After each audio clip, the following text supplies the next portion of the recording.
Hey, good day, everyone. Welcome to my YouTube channel. And I hope, as you find this channel, I hope this video is helpful to you. So, are your emotions slightly destroying your forex trades? Good news, you are not alone. Because I have been facing this problem for years now. I've been wondering, why am I always losing trades? Why am I always losing trades? Sometimes I'll be having profits. And all of a sudden, I'm making loss. I'll be like, what's the issue? Is it my strategy? Is it my risk management? Or like, what is exactly is the issue? Then I went ahead and make my research. And I found out there's something I've been missing that nobody, almost everybody won't tell you. And that's the psychological aspect of forex trade. No one will tell you that. No, they will tell you it's more like a get rich fast this thing. Just get the strategy and this, get it set up, you will make your money. Please, it's not like that. You have to take notes of this. So that's brought me to making my research and collecting it just to share it to everyone. And now today we'll be diving into the 10 most common psychological problems forex traders face, and more importantly, how to fix them. Master your mind and the market might just follow. So first off, we'll move to the first problem. I'll skip the introduction aspect because I don't want the videos to be too long. So the first problem on our list is fear of losing trades. Traders might hesitate to enter a trade or exit too early due to fear of loss. That is me, because most of the times I won't enter trades. I'll be like, my strategy, my setup, I won't appear, that blah blah blah, this, that. I won't enter the trade. At the end of the day, I'll be like, I should have entered this. And then sometimes I'll be in a profitable trade. Then I'll convince myself that no, this is not working and this blah. I'll just exit the trade with a loss. So now the solution to this is implement risk management techniques such as predefined stop loss order, and only risk 1 to 2% of your capital per trade.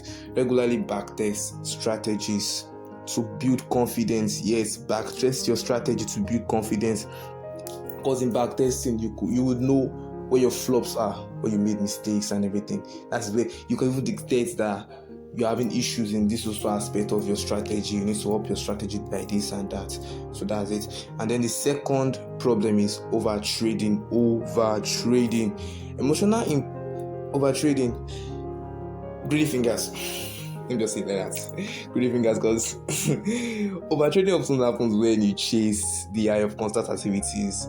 But small trades usually mean more mistakes. That's one issue, because you trading more, like you trade more and more and more and more, you start hallucinating, start seeing things on the charts.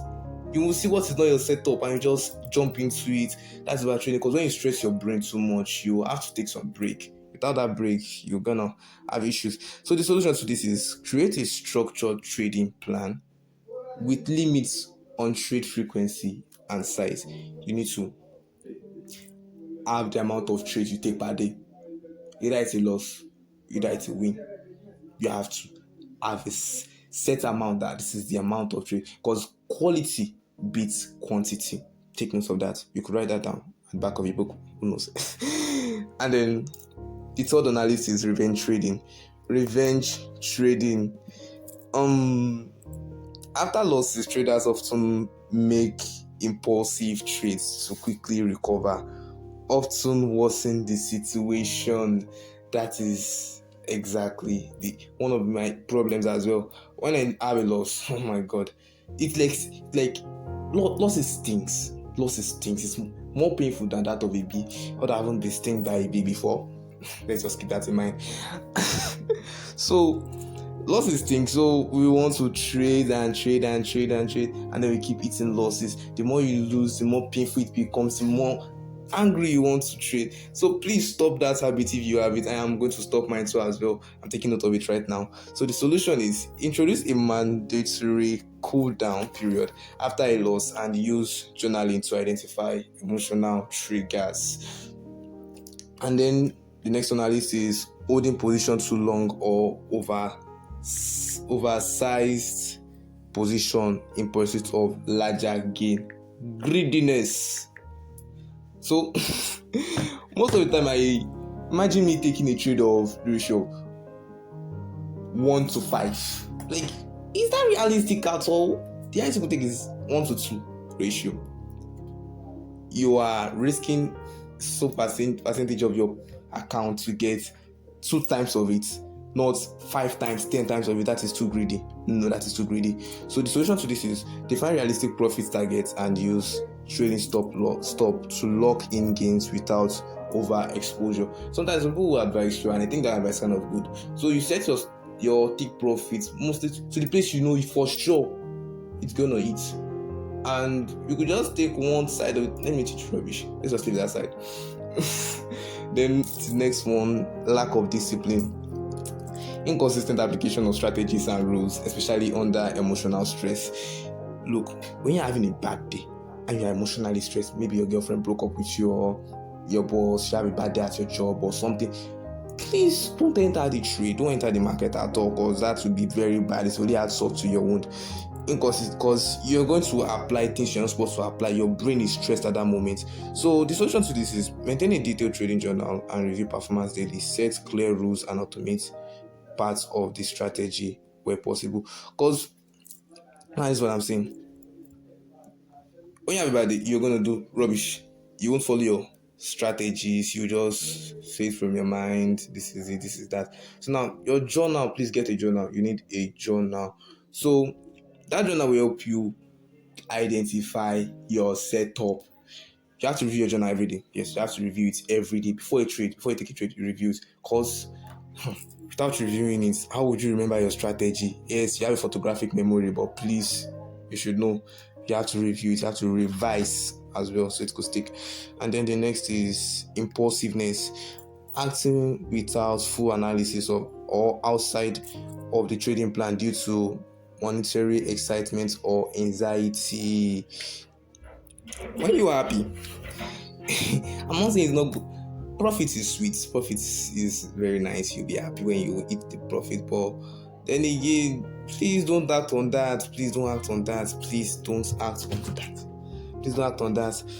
So, solution to this is use a pre-trade checklist and limit discretionary decision during active sessions. Please, I would skip some things here because the video is 7 minutes now. I just want the video to be 5 minutes, but it's 7 minutes already. So overconfidence, yes, overconfidence problem.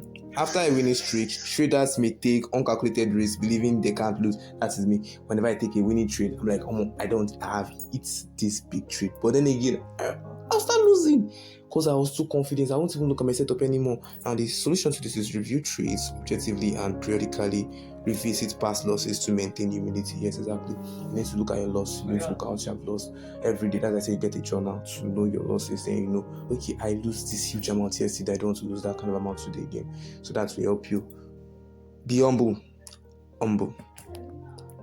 and analysis paralysis. Oh my goodness, this hits in the wrong. Like this hit this spot for me. Too much data analysis delays decision making or causes indecision. Like, why would you have like 5 indicators on your screen? Please. So now, try to reduce it. You can stick to like 3 or 2. Then work on that perfectly. Master that, and you would get it. Look at professional traders and check how they do trade. They don't use 5 indicators on their screen. So please, ladies, now with those 5 indicators, one might just give different information. Your brain will banging. So how do you have to make decision there? So now, the solution is simplify the trading strategies to include only essential indicators and limit chart review time. Please take some break. Don't check your phone. Don't be addicted to it. Don't be addicted to the trade, to the charts, please. And now the second to the last analysis, emotional attachment to trades. Traders fall in love with positions and ignore exit signal or data. Let me just give an example. Something like this happened to me one day. I was in a trade. Then, yes, I was in a profit. And all of a sudden, I just kept on staring at the screen, looking at my profit. Then I ignored the reversal pattern, like the reversal candlestick. I was like, damn, at the end of the day, I lost that trade. And then I was regretting that I had seen that reversal. So that is what I believe this might happen to most people as well. You might have seen the reversal. Instead of seeing the reversal, you've seen the profit you are hitting and ignore that. Then at the end of the day, you end up in a loss. Then you start praying for a miracle. So now let's And the solution to that is, let's just say, the solution to number 9 is treat each trade as an independent event with its own setup and exit criteria. So when you see this in your journal, again, your journal, you write when to exit. When you see this also pattern, I exit, write that down in your journal. And now number 10, unrealistic expectation. Expecting quick wealth from trading leads to frustration and risky behaviors. Yes, get rich quick scheme. It's not a scheme, sha. It is that is the mindset of everybody. It is my own mindset as well of pursuing wealth, obviously. So then I believed I could make it in a year after attending like class for like 5 months, and I'll make it in a year or something else. That was my mindset actually, but then that is not it. That is not it, my brothers. Because I've been at it for 2-3 years now, and I won't still make it yet. So it's good to dream big. Yes, it's good to dream big. Dream wild. But then again, let it be real. Let your dreams be real. I believe dreams actually drive your ambition. So, as I say, it is good to dream wild, but let it be real. So, the solution to this is set process focused goal, e.g., following a plan. Rather than outcome focused ones, understand that trading is a long term discipline. So that's just it. You learn every single day. And then I had something from someone one day. They said, you can learn and still earn. Grab that. You can write it down. You can learn and still earn. When you learn and take note of it, you can still earn along the way every day. Grab.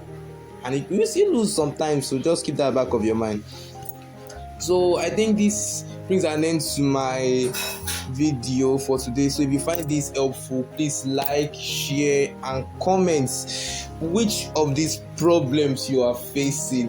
And then again, if you want the soft copy of this video, like the introduction, conclusion, and everything with references as well as the references that you need, you could follow my link, whop, my whop address to my whop account to get the PDF there for a small token.